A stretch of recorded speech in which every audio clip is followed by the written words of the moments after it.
I'm Brad Stewart. When I meet someone interesting, my first thought is always the same. There's a video here. In this series, I follow that instinct, talking to people, uncovering their stories, and figuring out what would that video be. This is I Have an Idea for a Video. Most people spend their lives working towards retirement, a finish line, a chance to slow down. But for Corey McClintock, retirement became something completely different. It's much easier for me to hit a forehand off of that. It became the start of a new adventure. Tennis is what I started teaching. I started that in Newport, Rhode Island, and I just fell in love with it. I don't care the level that I'm teaching at, just the joy that you can see some people get out of it. It's so much fun as a teacher. So I teach tennis, pickle and paddle tennis, which is also known as platform tennis. They're very similar as far as how they're lined, so they look like similar courts. Tennis is the largest, then paddle tennis is about 75% of the size, and then pickle's down to half the size of a tennis court. But Corey had a life before tennis. For 30 years, Corey traveled the country working in the investment business. The job was demanding. So I traveled literally every week. There were two things I did to make it not seem like hotel life. I always had frame photos, not just photos of my family, but frame photos. First thing I did in my hotel room, set them up.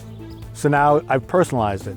And then the next thing I would do was I would call any local tennis club and book hitting time with a pro there. Eventually, the investment world changed. You'll get to a point where you'll get a new boss and they will think, I can bring in somebody young, pay them a quarter of what we're paying Corey, and even if he's not that good, the margins will be there for us. So I chose then to not quote unquote retire, but leave that industry and find another way of making a living. What started as a side job teaching tennis slowly became something more, not because he planned it, because people kept asking him to help. It kind of happened organically, but I found a new love that I never thought I would have done. What Corey discovered wasn't really about sports. It was about people. Helping shy kids find confidence. Helping strangers become friends. We had one student today, she's in her early 80s, came last week, watched the sport, not confident she could do it. I saw her watching, so I went over to her, introduced myself, and told her not only would she come and have a good time, but she was going to be good at it relatively quickly. Well, she came today and was fabulous within 15, 20 minutes. The biggest lesson Corey teaches may have nothing to do with tennis. Years ago, he encouraged his own children to chase adventures.